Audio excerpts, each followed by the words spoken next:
ইহাদের হাল আর্থিক অবস্থা চিরস্থায়ী এবং ইহাদের ওয়াক্ত বা বিশিষ্ট সময় সর্বদাই। আল্লাহ ব্যতীত অন্যের চিত্র ইহাদের অন্তঃকরণ হইতে এরূপভাবে বিলীন হইয়া গিয়াছে যে সহস্র বর্ষ ধরিয়া চেষ্টা করিলেও উহা আর ফিরিয়া আসিবে না। অন্য সকল তরিকায় যে জাতীয় জাতি বা আল্লাহ তাআলা জাতের আবির্ভাব তরিতবৎ হয় তাহা ইহাদের স্থায়ীভাবে হইয়া থাকে। যে হুজুরি বা আগে আমাদেরকে দিয়েছেন, আমাদের নবী মুহাম্মদ রাসূলুল্লাহ সাল্লাল্লাহু আলাইহি ওয়াসাল্লাম আমাদেরকে এই শরীয়তে এনে দিয়েছেন, আল্লাহ তাআলার পক্ষ থেকে না করিয়েছেন। এবং তার সম্পর্কে আল্লাহ জাল্লা জালালু কালামে মসজিদে পরিষ্কারভাবে এইভাবে ঘোষণা করেছেন। সূরা হাশরের 7 নম্বর আয়াত, যেটা গঙ্গানুবাদ এখানে দেওয়া হয়েছে, তোমাদের বলেছেন যাহা প্রদান করেন তা গ্রহণ করেন এবং যাহা তিনি নিষেধ করেন তা থেকে বিরত থাকেন। আমার রসুল আমার নাহাতুম আনকুম ফান্তাহু। রসুল যা প্রদান করেন সেটা গ্রহণ করো, যেটা নিষেধ করো, যেটা নিয়ম করো না, তার সঙ্গে সম্পর্ক রেখো না, এটা বাদ। এটা হচ্ছে আল্লাহ তাআলার হুকুম। তারা মসজিদের মধ্যে আমরা পাচ্ছি, সেই হুকুমটা এখানে মজাতে দেওয়া হচ্ছে।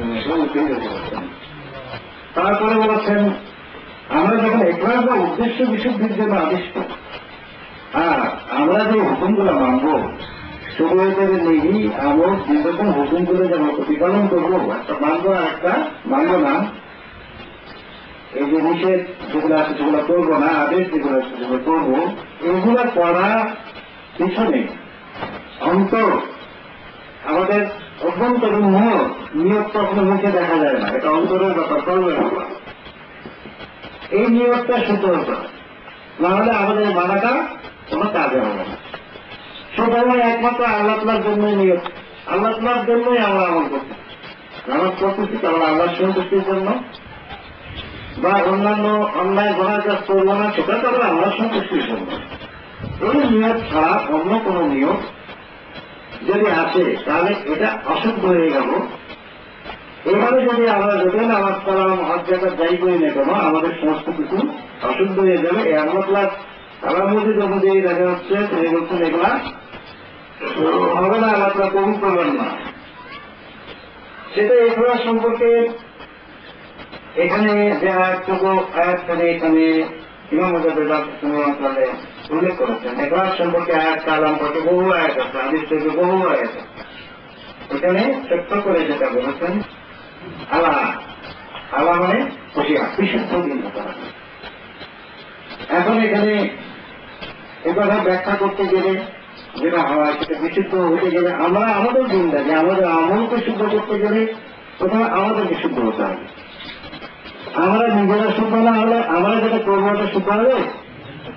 আমরা নিজেরা মানে হচ্ছে আমাদের রূপ এবং আমাদের শরীর, আমাদের ভিতর এবং বাইরে। তাহলে শুধু বাইরে যদি আমরা শুদ্ধ করি, ভিতরটা যদি শুদ্ধ না হয় তাহলে পূর্ণ শুদ্ধতা হবে।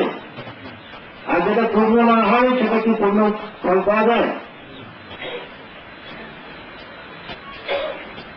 এই জন্য আমাদের দিনদারিকে পূর্ণ করতে হবে, শুদ্ধ করতে হবে। পূর্ণ হলেই কেবল শুদ্ধ হবে, আর যে শুদ্ধ যদি হই আমরা সবাই, তাহলেই কেবল আমরা পূর্ণ হতে পারব। কারণ আল্লাহ এই ব্যাপারে আমাদেরকে সাবধান করিয়ে দিয়েছেন। আল্লাহ সাবধান মানে আল্লাহ উচ্চারণ না করেও যদি কিছু বলতেন তাও তো আমাদের বড় ফল, কিন্তু তবুও আল্লাহ সাবধান করে দিয়েছেন না তুই যা ইচ্ছে কম।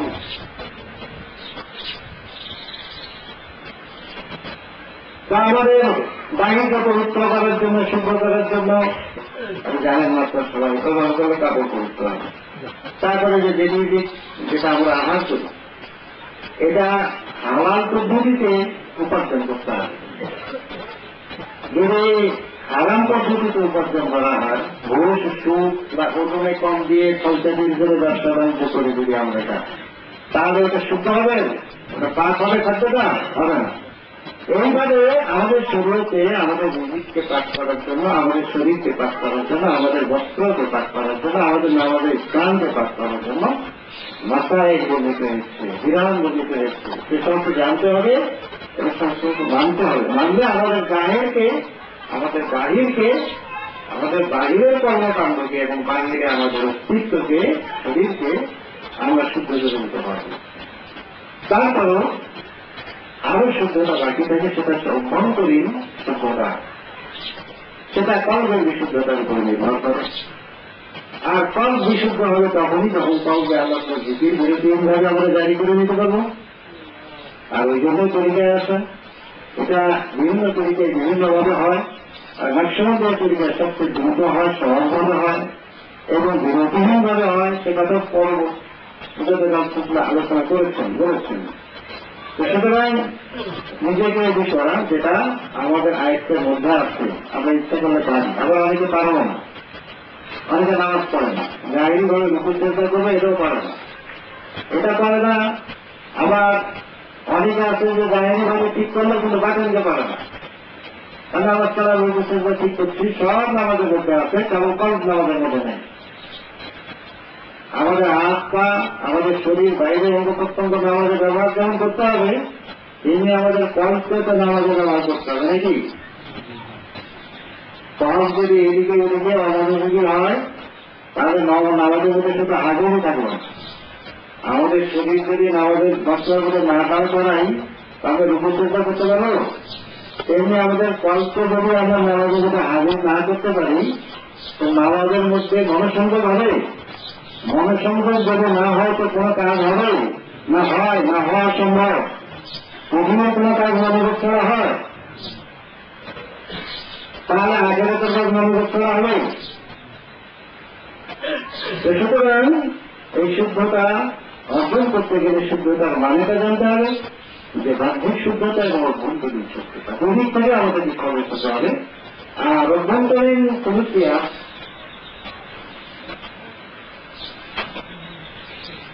কিভাবে হবে সে কথা এখানে বলেছেন। মহব্বত গঠিত আল্লাহর জন্য বিশুদ্ধ দিন আবশ্যক, এটা সূরা জুমারের 3 আয়াত। তারপরে বলছেন এই শুদ্ধতা করতে গেলে যেটা লাগবে, এবং কুয়া যখন নষ্টের খানা বা লয় প্রাপ্তি বা আল্লাহ তার জাতি মহব্বত ব্যতীত সংগঠিত হয় না। এই যে খনুসিয়াত বিশুদ্ধতা, দিনের বিশুদ্ধতা পরিপূর্ণরূপে কখন হবে, যখন নষ্টের খানা হবে এবং আল্লাহ তার জাতি মহব্বত লাভ হবে। জাতি মানে অস্তিত্বগত কথা লাভ হবে, গুণগত না। এই জন্যই আমাদের তরিকায়, এই তরিকায় নকশবন্দিয়া তরিকায় মহাবুদিয়া, এই খারাপ মধ্যে তরিকায় আল্লাহ জাতি মহব্বত যাতে আমাদের হাসিল হয়, এটাই আমাদের মূল লক্ষ্য এবং এখানেই আমরা পৌঁছতে চাই। এই জন্যই প্রথমেই মূল লক্ষ্যটা ঠিক করে নিতে হয়। যার লক্ষ্য প্রথমেই ঠিক না হয়, পরে কি হবে না হবে। প্রথমে আল্লাহ তাদের জাতি নামের জিকিরটা এই তরিকায় যখন আমরা বায়া করি, তখন আমাদেরকে দিয়ে দেওয়া হয়। আল্লাহ তার জাত নাম যেটা কি, সেটা আল্লাহ। আর সেফাতে নাম, গুণগত নাম আমি থাকতে, যেমন গফুর, আলিম, হাকিম, রহমান, রহিম ইত্যাদি। কিন্তু যত নাম গুণগত থাকে না কেন, এই সমস্ত গুণের অধিকারী কে? আল্লাহ। তো সুতরাং এই জাতি নাম এই তরিকায় দেওয়া হয় এই জন্য মহব্বত জাতি লাভ হয়। এবং এটা মহব্বত জাতি মানে আল্লাহ তার জাতি মহব্বত লাভ করতে গেলে জাতি নামে জিকির শুরু করতে হবে। এবং এর কারণে পালবাই প্রথমে কলমের খানা হবে, তারপরে শেষ হওয়ার পরে নষ্টের খানা শুরু হবে এবং নষ্ট খানা হয়ে যাওয়ার পরে অত্যন্ত ক্লাস যেটা দুনিয়া আখেরাত মিলানোর মূল্য হবে না, এইরকম মূল্যবান বিষয়। পবিত্র একমাত্র আল্লাহ সমস্ত কিছু এই বিশুদ্ধতা, এই